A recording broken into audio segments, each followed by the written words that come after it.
After some decent strategy and a lot of competitions, we finally have our Reindeer Games winner, and oh my god, what a surprise. I am not exaggerating when I say that out of everybody on this cast, Nicole was the last person that I was expecting to win. But that's mainly because I was not expecting there to be this much social strategy in the game, and I was not expecting for the comps to be this equitable for everybody. Now, before we dive into the details of this finale, make sure you hit that subscribe button below so you can stay tuned with other Big Brother recaps and other shows as well. Now, let's get started.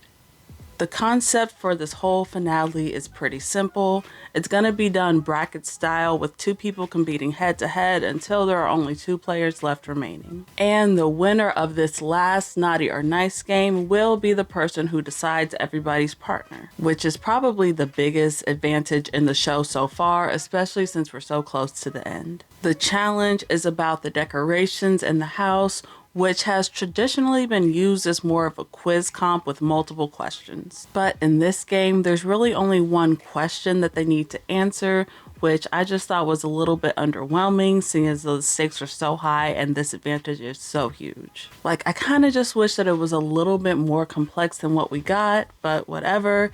Xavier ends up winning, and now he has a very big decision to make. He wants to ensure that he and Taylor are in the final two together, but that's going to be pretty impossible, seeing as though no one knows what these next competitions are even going to be. So Xavier decides to partner with Nicole because she's seen as less of a threat overall.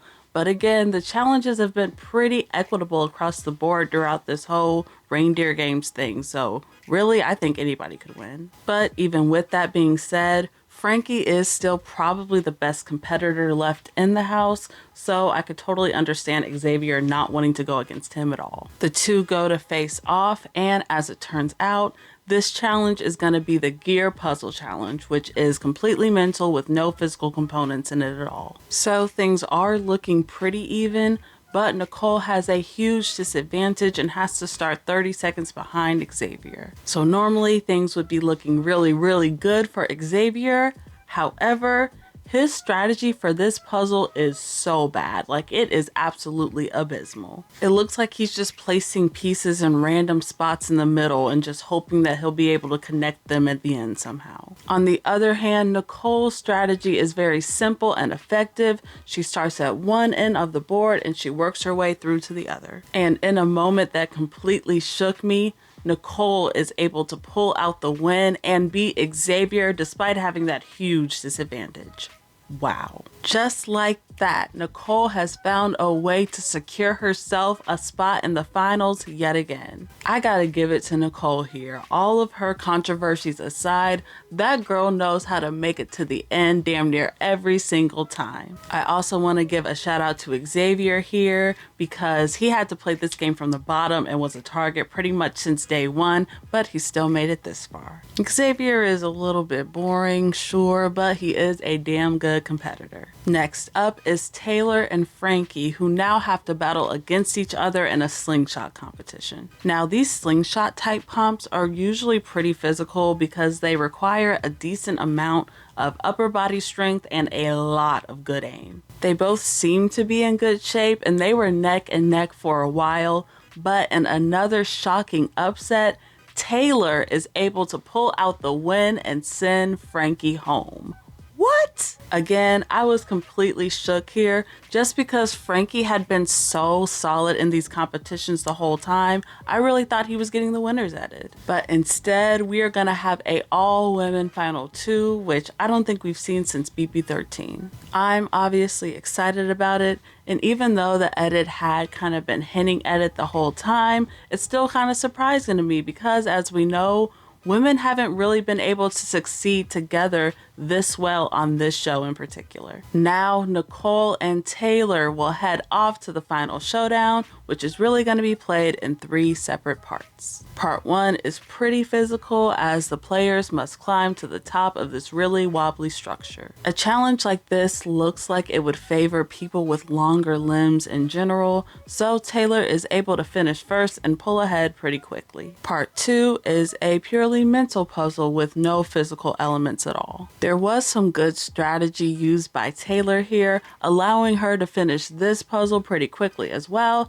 and move forward to part 3, which is the stacking competition that we've seen played before. The stacking comps like this are always so tense to watch. It's a complicated and frustrating mental comp that seems to take forever and a day to complete. This comp seems to go on for so long that the lead that Taylor had is pretty much pointless because, just like in Survivor, this puzzle is the great equalizer, which is why I thought it was a pretty fair comp to finish off with. However, I know that comps like this would do nothing but piss me off if I had to play them. They both struggle at this thing for a while, but eventually Nicole is able to get the job done and pull out the win. Wow.